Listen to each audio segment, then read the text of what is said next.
ఎండలు మండిపోతున్నాయి. 40 డిగ్రీలు దాటిన ఎండలతోని మస్తు అగ్ని ప్రమాదాలు కూడా జరుగుతున్నాయి. ఈ ప్రమాదాలలో పెద్ద పెద్ద కంపెనీలు, షాపింగ్ కాంప్లెక్స్లు తగలబడిపోతున్నాయి. పట్నంలో ఉన్న చిన్న చిన్న గుడిసెల్లోలు కూడా అగ్ని ప్రమాదాలకు బలైతూరు. మంటలల్లా అప్పట్ల కుల్సుంపురల 22 గుడిసెలు కాలిపోతే ఇయాల నాంపల్లిలా 52 గుడిసెలు కాలి బూడిదైనాయి.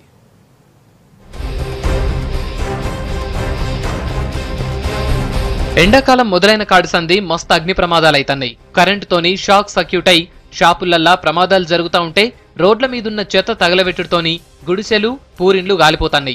రోడ్డు పక్కన గుడిసెలేసుకొని ఉండేటోళ్లు రోడ్డు మీద పడుతుర్రు. అగ్ని ప్రమాదాలతోని ఉండేతందుకు గూడు, తినేతందుకు కూడు కూడా లేకుండా పోతుంది.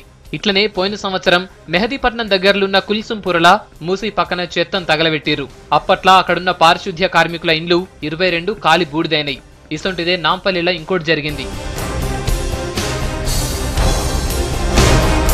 నాంపల్లి ఎగ్జిబిషన్ గ్రౌండ్ కాడున్న మలాకుంట బస్తీ గుడిసెల్లల్లా అగ్ని ప్రమాదం జరిగింది. అజంతా గేట్ దగ్గరున్న గుడిసెల్లల్లా నిప్పంటుకుని 52 గుడిసెల దాకా తగలబడ్డాయి. పొద్దుగాల గుడిసెల్లల్లా షార్ట్ సర్క్యూట్ జరిగి గుడిసెలు అంటుకున్నాయి. దీంతోని 6 ఫైర్ ఇంజన్లను తీసుకొచ్చి మంటలార్పిరు ఫైర్ సిబ్బంది. పక్కన వంట చేస్తున్నప్పుడు కానీ తర్వాత చెట్ల కుప్ప కానీ అంటుకుంటే ప్రమాదం సంభవించిందని స్థానికులు చెప్పడం జరిగింది. సో ఇమీడియట్గా ఫైర్ స్టార్ట్ అయిన తర్వాత 2 దిక్కుల ఫైర్ వ్యాపించడం జరిగింది. సో మాకు వచ్చిన సమాచారం మేరకు ఇమీడియట్గా 2 వైపుల నుంచి కూడా ఫైర్ ఇంజన్ల ప్రమాదించాము. మొత్తం 219 గుడిసెలు ఉన్నాయి. అందులో 55 గుడిసెలకు మాత్రమే అగ్ని ప్రమాదం సంభవించింది. మిగతా వాటికి అగ్ని వ్యాపించకుండా మా వాళ్ళు నిర్వహించడం జరిగింది.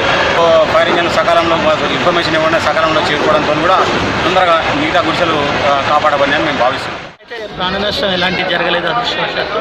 కానీ వాళ్ళకు ఉన్న నిత్యావసర వస్తువులు, వంట సామాన్లు, బెడ్షీట్స్ అన్నీ కూడా బూడిదవ్వడం జరిగింది. ఇమీడియట్లీ మేము న్యాచురల్ కెలామిటీస్ జీరో కింద ఏదైతే ఉందో దాన్ని కంపెన్సేషన్ ఇవ్వడానికి ఏర్పాటు చేస్తాను. తర్వాత ఇప్పుడు ఆల్టర్నేట్ అకామిడేషన్ కింద లోకల్ కార్పొరేటర్స్, మేము రెవెన్యూ డిపార్ట్మెంట్, ఎగ్జిబిషన్ గ్రౌండ్ వాళ్ళతో మాట్లాడి షెడ్లలో ఉండడానికి వాళ్ళకు ఏర్పాట్లు చేయడం జరిగింది. ఈడ 30 ఏండ్ల సంది ఉంటున్నామంటూర్రు గుడిసెలలో బతికేటోళ్లు. ఇండ్లు గాలిపోడుతోని రోడ్డు మీద పడ్డమంటూర్రు. సర్కార్ తమను ఆదుకోవాలని కోరుతారు.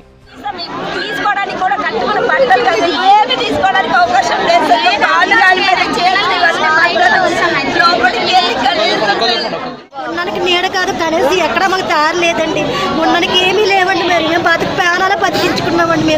మాకు ఏదైనా గవర్నమెంట్ సాయం చేయాలి, ఉండడానికి గుహాలు అమ్మాలని అడుగుతున్నామండి. ఈ సంవత్సరం ఇప్పటికే 35కు పైగా అగ్ని ప్రమాదాలు జరిగినాయి. గుడిసెళ్లలో ఉండేటోళ్లు జాగ్రత్తగా ఉండాలని ఫైర్ ఆఫీసర్లు చెప్తున్నారు.